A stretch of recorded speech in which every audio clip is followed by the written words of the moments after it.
Good morning, good evening, good afternoon. My name is Richard Pacheco. As always, we welcome you to our Wednesday Wisdom as we continue our talk on being your badass self. And today is no different. Today, we will focus on tapping into the Mother Lode of Good. Last week, we talked about releasing the handbrake, and it made me remember when we start to push beyond the comfort zone, we begin to use what in Unity we call the power of imagination. We begin to visualize what is our potentiality. In fact, when you learn the spiritual laws, what we call God, some people call the law of potentiality because it is from that substance we tap into. And we'll talk more about that during the talk. So I wore my sunglasses today as an example of how simple something can be to change a persona. You know, if you're like me, I'm a movie buff. Every time somebody wants to show that they're a badass in the movie, they'll talk, and then it's that slow motion of just placing the sunglasses on. And it's like this mask comes over them, like they've become this badass of the movie. And they're the coolest guy on screen.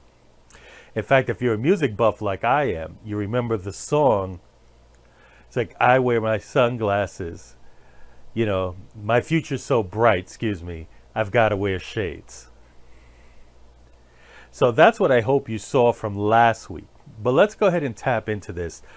Normally, for the talks, we like to open up with something from the Bible or verse. Well, I'm going to do that, but I'm going to take a detour from our normal Bible. And I'm going to type into the Gnostic Gospel. It's, in fact, the Gospel of Thomas. And there is a saying in there, for those who don't know what the Gospel of Thomas is, it is one of the books that was found with other books and found to be one of the Gospels from the Gnostic era. And it's also said to be the secret teachings of Jesus. So again, you take it for your worth. I love the book. I love the sayings in there. And one of the sayings that always jumps out at me is, if you bring forth what is within you, what you bring forth will save you. If you do not bring forth what is within you, what you do not bring forth will destroy you. And this is where we talk about tapping into that inner light that is you. Talking about that individualized gift, that expression that we talk about, expressing God into this world and expressing the ideas that we receive. When we don't express who we are, we allow our true self, our authentic self that we talked about last week, to kind of be hidden and not allow us to be who we truly are. As you know, I'm a big fan of Reverend Michael Bernard Beckwith. And for those who have never watched his movie, he was a drug user as well as, if I'm correct, a drug dealer back in the day. And through a dream, he found his tap into new thought and became Reverend Michael Bernard Beckwith. And one of his talks, or I should say one of his quotes, is, you can start out with nothing, and out of nothing and out of no way, a way will be made. So when we started to fear the fear from last week, if you did your homework and actually looked at what your life could be, I guarantee you felt fear. You thought, there's no way that I can do what inspiration is telling me to do. But this is when we move in faith. And when we move in faith, we move forward, we start to see doors opening up. We start to see paths opening up. And it may not be a big sign somewhere. It could be something as simple as, I'm going to do this, but this doesn't feel right. But if I do this, which I wouldn't have thought of doing, it feels right. And you know you've tapped into who you are. So I'm going to quote from the book itself, You Are a Badass, How to Stop Doubting Your Greatness and Start Living Your Awesome Life, by Jem Sincero, from page 10. So this I'm going to read to you. It says, I used to think quotes like this were a bunch of crap. I also didn't understand what the hell they were talking about. I mean, not that I cared, I was too cool. What little I knew about self-help spiritual world I found to be unforgivably cheesy. It reeked of desperation, rah-rah churchiness, and unwanted hugs from appealing strangers. And don't even get me started on how grouchy I used to be about God. At the same time, there was all the stuff about my life I desperately wanted to change, And had I been able to bulldoze through my holier than thouism, I could have really used some help around here. I mean, overall, I was doing pretty well. I'd published a couple of books, had a lot of great friends, a close family, an apartment, a car that ran, food, teeth, clothing, clean drinking water. Compared to the majority of the planet, my life was a total cream puff. And I want you to pay attention to this part of the author's writing. But compared to what I knew I was capable of, I was, shall we say, unimpressed. And I want you to listen to that one more time. But compared to what I knew I was capable of, I was, shall we say, unimpressed. I always felt like, come on, this is the best I can do? Really? Am I going to just make just enough to pay my rent this month? Again? Am I going to spend another year dating a bunch of weirdness so I can be in all those wobbly, non-committal relationships and create even more drama? Really? And am I seriously going to question what my deeper purpose is and wallow in the misery of the quagmire for the millionth time? It was a snore. I felt I was going through the motions of living my lukewarm life with an occasional flare-up of awesomeness here and there.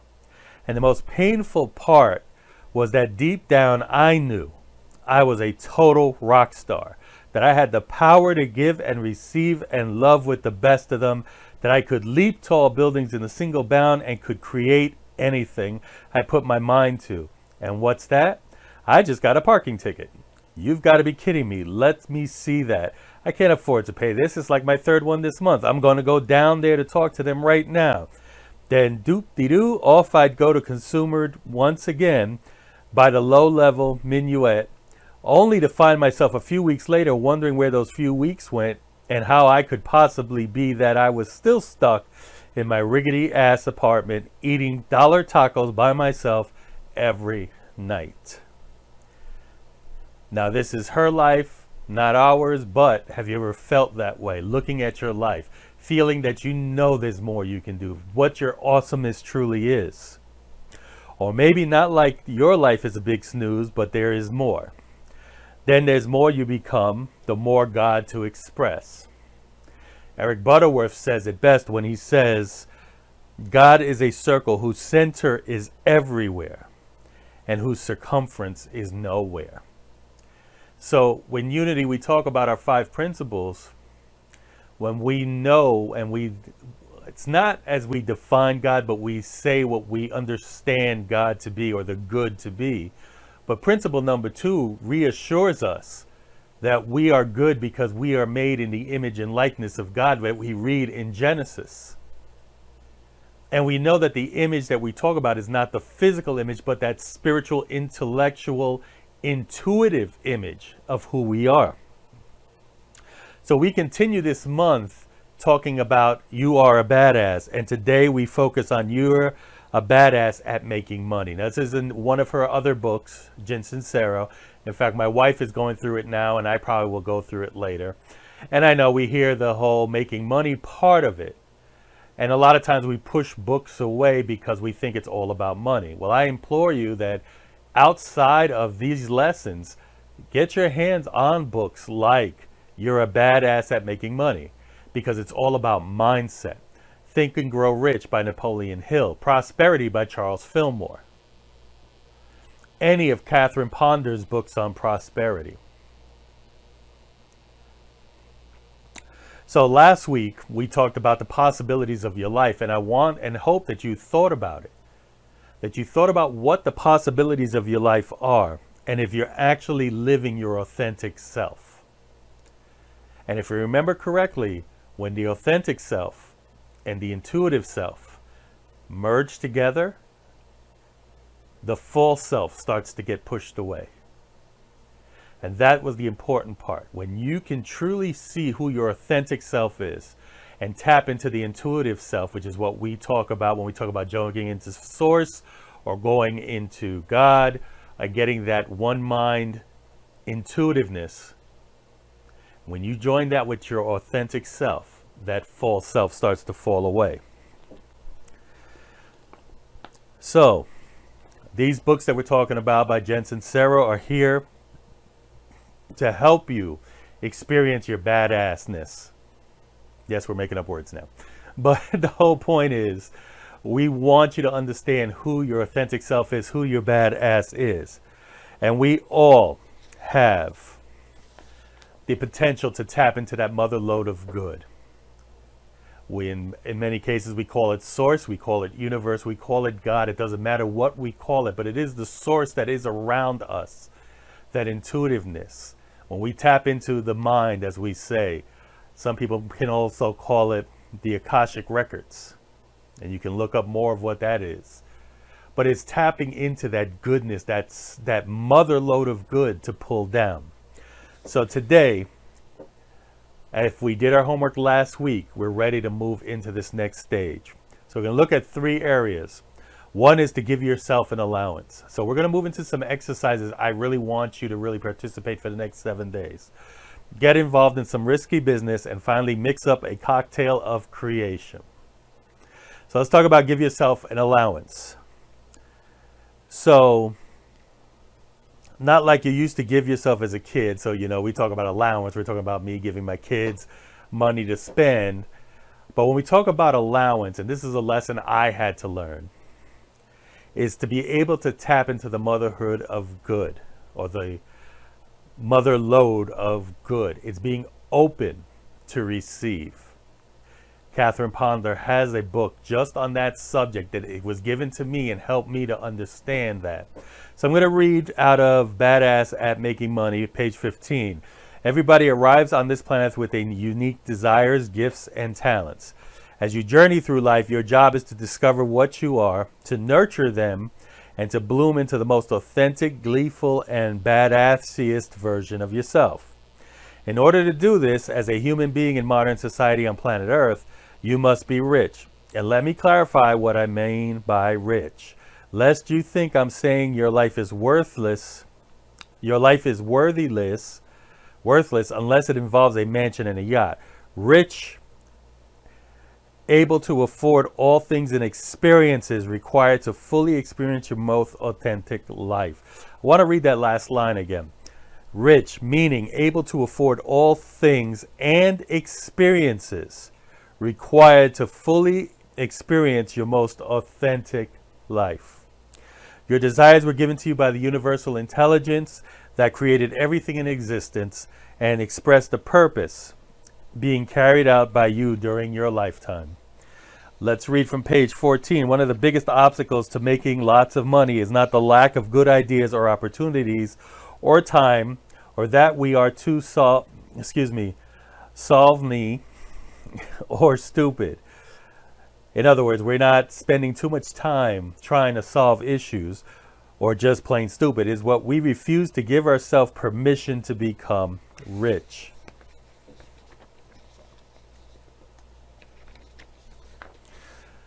So one of the things we want to do is decriminalize money.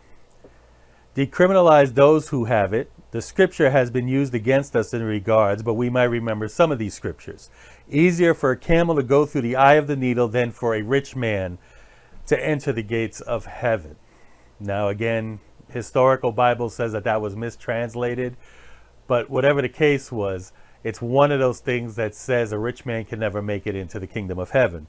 Money is the root of all evil. Once again, we hear that always, but it's really the love of money.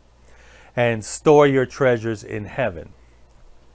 So we know that one when we say we can't take it with us and all of that. So what other things have you heard or you've said to yourself where, outside of the scriptures, monies don't grow on trees? Do you think I'm made of money? And how do you find yourself doing it? What are you doing right now that kind of pushes money away and forget that money is a tool?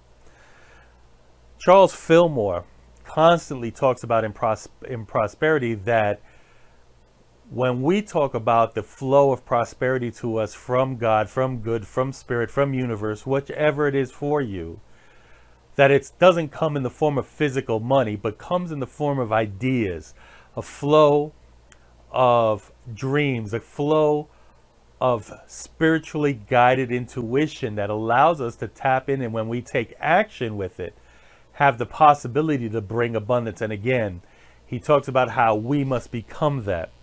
So another quote from Charles Fillmore is the law of spirit, that we must be that which we would draw to us. If we draw to us love, we must be love. Be loving and kind. If we would like to have peace and harmony in our environment, we must establish it within ourselves. We also note that when we talk about being open or tapping into the mother lode, is that, as I said, Catherine Ponder's book, Open Your Mind to Receive, she says receive means to accept. When we're willing to accept what is given to us. See, I had a challenge with that because I love to give. And sometimes it's hard to explain to someone else who has that immediate mentality, oh, I love giving, blah, blah, blah. But it wasn't until I dove deep inside myself that the reason for giving was part of me was doing it as a negotiation. If I gave more, people liked me more. And I had to learn to leave that attachment away, to detach myself from an outcome and know I'm giving because I'm giving from a place that says I'm always going to be abundant. Now, does that always seem to be that way? No. But it comes back to the mindset of what am I, and knowing that what I receive is based on who I am.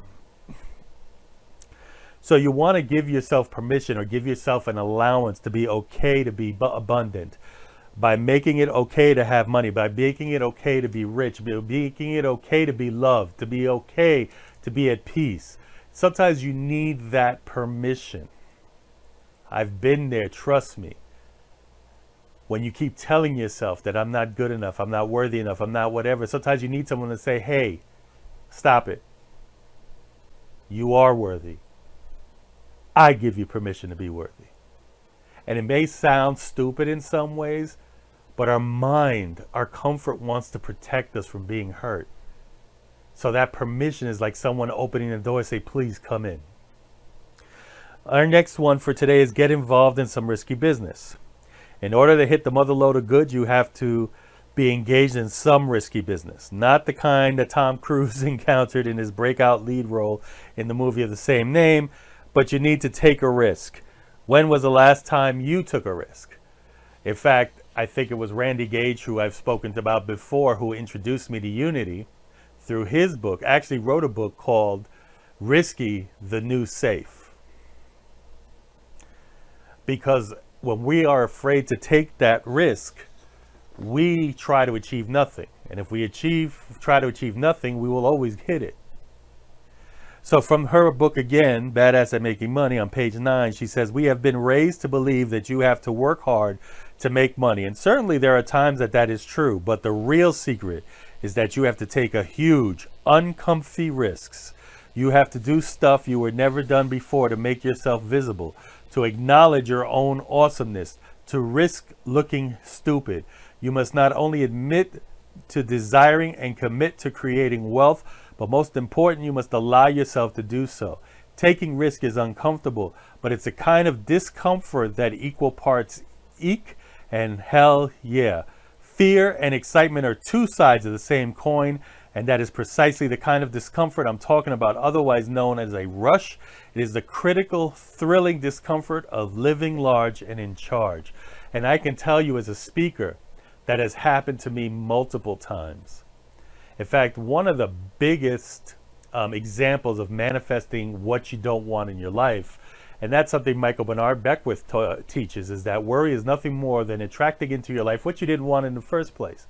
But I was asked to do a presentation in New Jersey for the business I was in at that point. I was nervous. I came home from work. I parked my car. All I kept thinking to myself is, who am I? Why was I asked? I'm not good at this.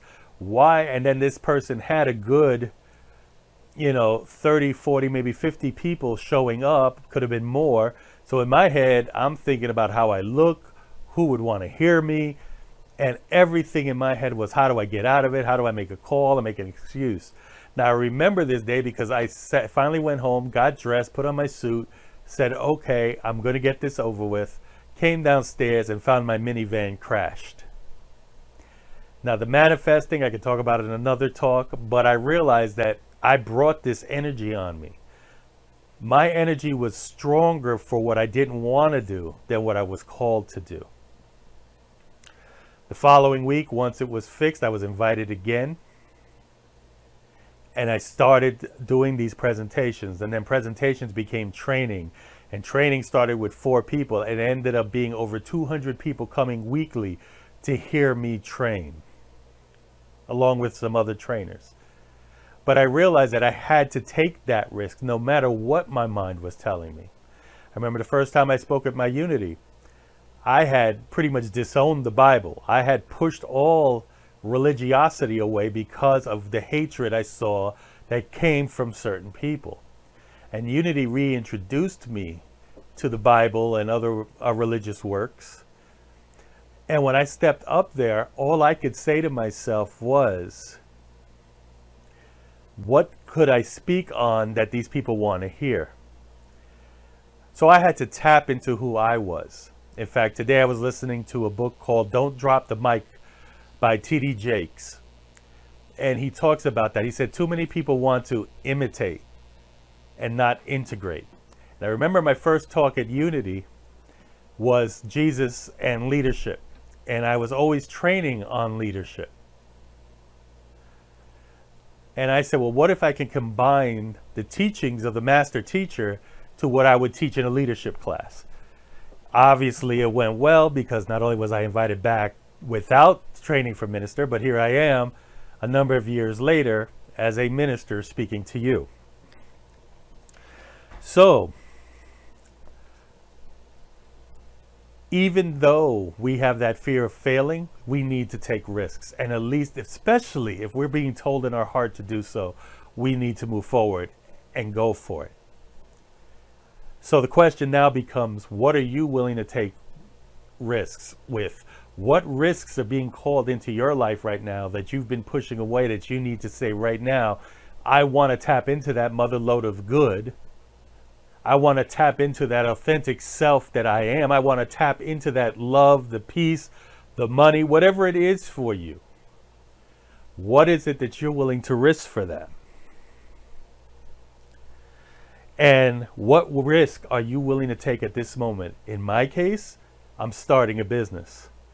And I can tell you that I've spent a lot of money getting the business legalized, incorporated, equipment, and I worry in my head, will I ever have customers? Will people ever come here? I'm starting a spiritual community, which you are seeing the videos for.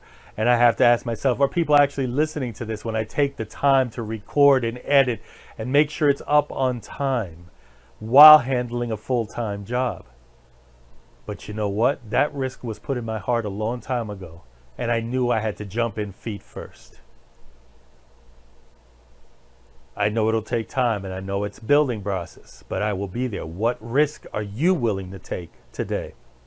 And finally, let's talk about mixing up a cocktail of creation. So the cocktail of creation is the perfect cocktail of creation. It has only 2 ingredients that are in equal parts. And you've heard this before: giving and receiving. A badass author, Reverend Karen Russo, has written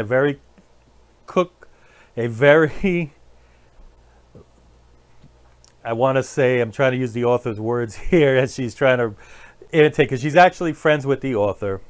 And she says she wrote a little book called Grow Yourself, Grow Your Wealth, Prosperity Practices for Faith and Focus, and she offers a powerful practice.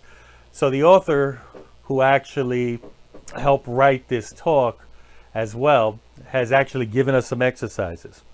So she calls it Money Monday and Faithful Friday. On Money Monday, you focus on giving. On Faithful Friday, you focus on receiving, and here's how it works. On Monday, spend 10 to 20 minutes focusing on giving money and giving attention. So giving money. Now, we all know the purpose of tithing. Now, in a more fundamental fundamentals practices, tithing is giving back to God, giving back to church. In Unity, we teach it as giving to the source of your teaching, the source of your inspiration. So she writes here that tithing is a spiritual practice that expands our consciousness of abundance and oneness. Regardless of when the tithe is actually given the previous week, take time on Monday to acknowledge the tithes and be in gratitude for the tithe recipients and the inspiration they provided you. You may then want to say something like, I give thanks for the many blessings these tithes represent, and know that they are but a symbol of inexhaustible substance of the universe. I give thanks that 10 times this much is now on its way to me and quickly manifests in perfect ways. So again, a perfect example of tithing, Randy Gage says he sat down at a coffee table with a teacher who spoke to him for all of maybe half an hour over a cup of coffee. And he wrote a check to the guy, and he felt that that was him tithing to someone or giving of his gifts to someone for teaching him, and expected and knew that in the law he would receive tenfold. But it is also a way of our mind saying, I have to give no matter what it is. Randy Gage, again, it was his prosperity CDs I was listening to. He said the first time he was told to tithe, he had all of $1 in his pocket. So he would put, 10 cents as a tithe. But, he felt embarrassed, so he put the whole $1. So the point is, when you give in that faith, then you know that you're giving. And then finally, give attention. Spend time on Monday to give attention as follows. Review what feeling your money purpose statement. Review your feeling your money purpose statement. Review your specific goals, short and long term. Look at your financial management, budget, income versus outgo, etc. Identify where time and money leaks are, shore them up. Meaning, let's plug up those holes where the money's kind of escaping at. And then identify 2 to 3 more leveraged action steps to take this week that will move your financial goals forward. So again, those last parts is about the practice that you do in money. Again, great book I would recommend highly. It's called Even Mystics Have to Pay Bills by Jim Rosemergy. It was one of the first prosperity books I read outside of the Unity teachers. He is a Unity minister. He actually gave me and possibly a class in the future that I may do, whether online or in person, where you start to think mentally about your bills and all that. And we have to go through this human experience. So now that we talked about Money Monday, let's go ahead and talk about Faithful Fridays. So each Friday, spend 10 to 20 minutes focused on receiving by doing 2 rounds of reflection. One on receiving results and one on receiving value. So receiving results is review how you did this week, both in the process, steps taken that moved your financial goals forward, and results, actual progress or goals achieved. Build in gratitude for all these. Celebrate your successes. Now, here's one of those things that actually is a perfect practice, even for myself, because I would receive money, but my mind was never there. One of the great books I've also read is called Secrets of the Millionaire Mind. Again, most people will think about it as a get-rich-quick book, and it is not. It's all about mindset. And I wanted to learn that why my thinking was the way it was, because yes, I would get in money. So I was able to attract money to me. But because my mindset was, I didn't deserve it, I wasn't worthy, why should I have it, whatever. There was something always behind it that took it away from me. Or I got the money in, and because I was afraid to keep it, I allowed the circumstances or people around me to handle it, and because they weren't handling it in my consciousness, it would disappear. I had to fix that relationship I had with money. The second thing is receiving value. Reflect on how you are growing and how you are making a difference in the world. Celebrate your value. Also review and celebrate how you have been supported over the past week. You always hear me say I've had mentors, I've had teachers, I've had people who are great examples to me. This is the time you take to recognize them. And no, I don't mean you have to call them, hey, thank you. But in your own consciousness say, hey, thank you. Reverend so-and-so, thank you. Teacher so-and-so, thank you. You've inspired me this week by helping me remember to do X, Y, Z. And you may not even have spoken to them, but even any of the quotes here that I've read, if any of them touched you, thank the author.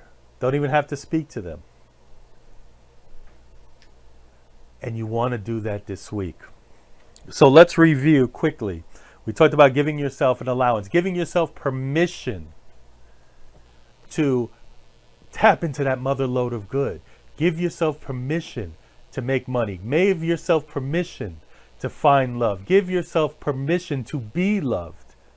Give yourself permission to be worthy, to be peace, to be joy, to be happiness. Give yourself permission, because no one else has to give it to you but you. Understand that. And this goes back to my original talk of radical self-responsibility. Only you can save yourself. 2, get involved in a risky business. What risks are you willing to take this week to move yourself into your badass self, to move yourself into your calling, to move yourself into expressing your individualized gift, that divine spark within you that everybody in this world is waiting to see? And finally, mix up a cocktail of creation out of giving and receiving, and practice those exercises. And if you didn't get it down, go back, rewind this video, take your notes, write down what you need to do and practice for the next 7 days, and then let me know how it went. Next week, we're going to talk about getting over yourself. See, going back to those sunglasses, there's another song that I do remember that it says, I wear these sunglasses at night so I can, and there's verses on watch you and all of that. But the sunglasses are no longer a mask of being cool, but a mask of hiding. And we hide behind it because of what we think of ourselves, and then we need to get over it. So next week, we're going to talk about getting over yourself. So let's quickly take this into prayer. And if you're so moved, go ahead and close your eyes. If you're listening to this on the podcast while you're driving, again, I tell you, do not close your eyes. But let us just take a deep breath in. I know I've spoken a lot. Hopefully I got your heart racing. You know, as the song says, get your motor running. I want you excited. I want you to feel that divine spark within you, knowing that we are divinely good because we are made in the image and likeness of this source, this universal intelligence, this God that we so know is everywhere, and whose center is everywhere, but its circumference is nowhere. This oneness that we know between all of us, that we all have this gift that we want to let go. And we just know that there's a knocking on our hearts saying, hey, there's more to life than what we are right now. Hey, there's more to you that people can see. I want you to remove that mask and know. Take a deep breath in and just release all the worry and that anxiety of tomorrow, knowing that you're going to move into these exercises and know that you're going to do greatness this week. You're going to look at the risks you're willing to take and say, hey, this feels right. You're going to move and give yourself permission to be the best you can be. And you're going to move into creating that cocktail of giving and receiving, and practice this all week. Let's just take a quick moment and just visualize what this looks like for ourselves.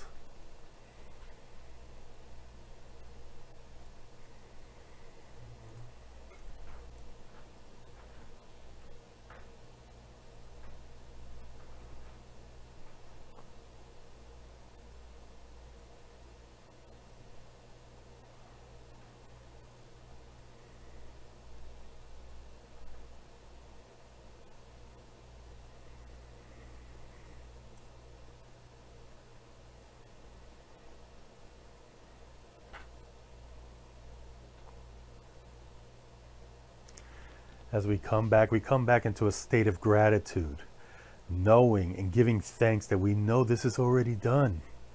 All we have to do is give ourselves permission to shine our light brightly, to express into our world that which is already inside of ourselves. And we just say thank you. And we know it is because we say it is, and so it is, and we let it be. And we affirm it with an ashe, so mote it be, and amen. Please open your eyes at this moment and know that you are loved, because if no one else has told you, I love you, and there's nothing you can do about it. I hope that you caught up on Meditation Monday. If not, go back and check that out.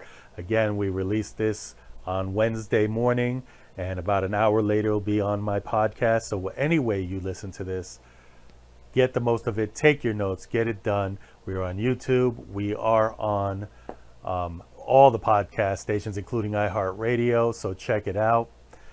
And as always, leave comments below if I've done something or something has come to you that, has helped you here, so that we can let you know. If you have any questions, again, post, and we will be more than glad to answer them. And with that, look forward to more shows. We have another show idea that may be coming up soon, as well as we will continue to work on building this spiritual community. And if you wish to volunteer or help in any way, also reach out to me on my website, which is witheveryencounter.com. So one last time, namaste, and thank you for joining us.